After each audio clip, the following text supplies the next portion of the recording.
Good afternoon, everyone, and welcome to the fourth film in our fantastic Foodie film series, the 1987 Danish film Babette's Feast, in Danish, Swedish, and French with English subtitles.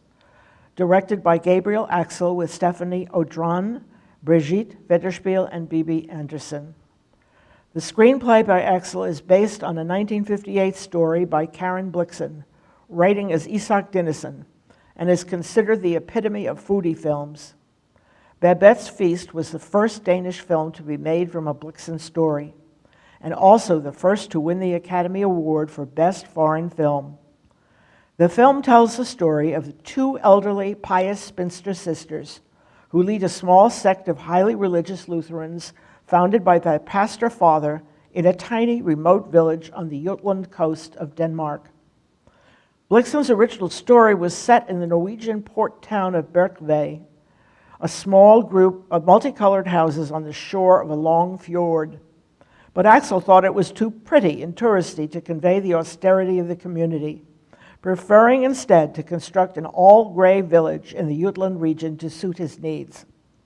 The set designer built their village using the existing antique church near the village as a backdrop to enhance the sense of authenticity. A group of simple fishing boats was deployed at the shoreline to give a sense of Blixen's vision of Babette's life in exile. Babette's Feast was well received when it opened. Empire magazine called the film gastro cinema at its most sensual and intoxicating. During the course of Babette's Feast, we see the two sisters age over a period of about 50 years of the 19th century, beginning in the late 1830s and continuing on until about 1880.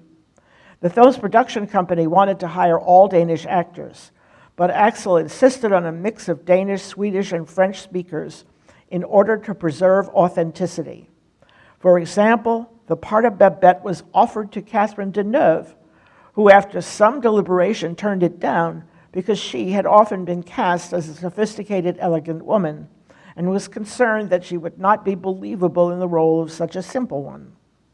So the role eventually went to another French actress, Stéphane Audran. Plot summary. Babette's Feast opens in the latter part of the 19th century, depicting the harsh, humdrum life of two spinster sisters, Martine and Philippa, who lead a small community of highly religious elderly Lutherans living in a remote village on the Jutland coast of Denmark. The sisters' father was the pastor who founded their tiny sect and built the village that was to become their home. But the community struggled to survive the harsh challenges of its environment and of a seriously declining population. Both sisters entertained suitors in their youth. One, who had a lovely voice, was courted by a French opera singer. The other sister was pursued by a debonair young army officer. But their father does not approve of marriage and sends the young men packing, dooming his two daughters to a lonely life of spinsterhood and piety. Eventually, the old man dies, leaving his daughters to lead his flock. After 14 years, Babette comes along. She's a penniless refugee from political unrest in France, seeking a safe haven and work as a cook housekeeper. Although Martine and Philippa hire Babette, who transforms their home and sets down about to improve their diet with imaginative twists on their austere Scandinavian dishes. One day, Babette comes into an unexpected windfall and offers to cater and pay for an authentic French 7-course dinner in honor of the late pastor's 100th birthday, to thank the sisters and their community for taking her in.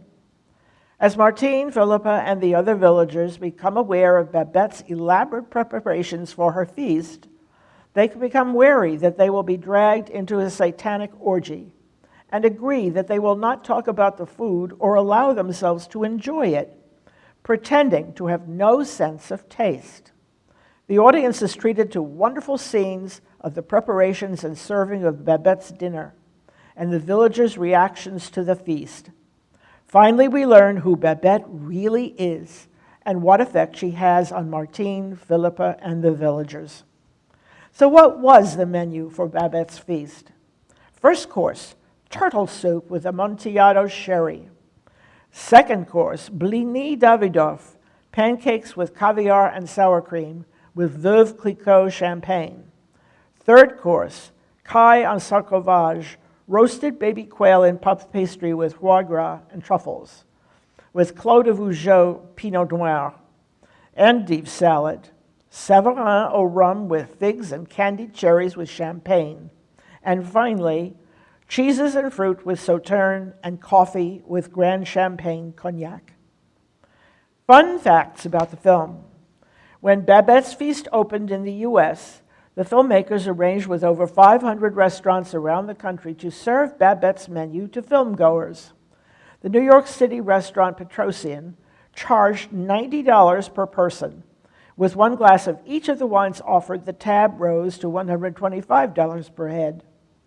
Florence Fabricant, food writer for the New York Times, said that Babette's Feast can be thought of as a metaphor for the last summer.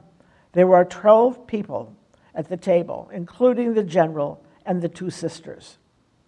Blixen's novella was originally published in the Ladies' Home Journal in 1950 and was her last published work.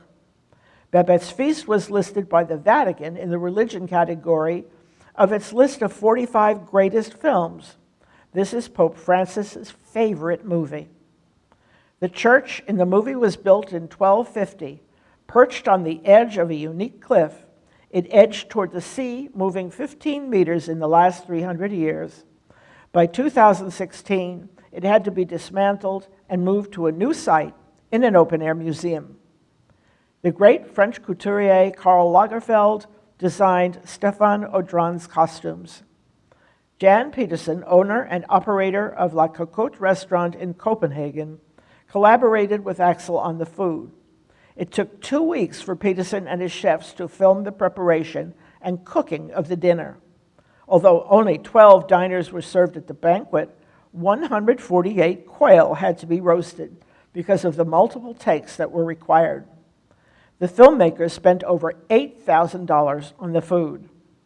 The vintage on the Clos de Vougeot Louis Latour wine was 1845. The only bottles used in the film that contained any wine were those that Babette drinks from while cooking.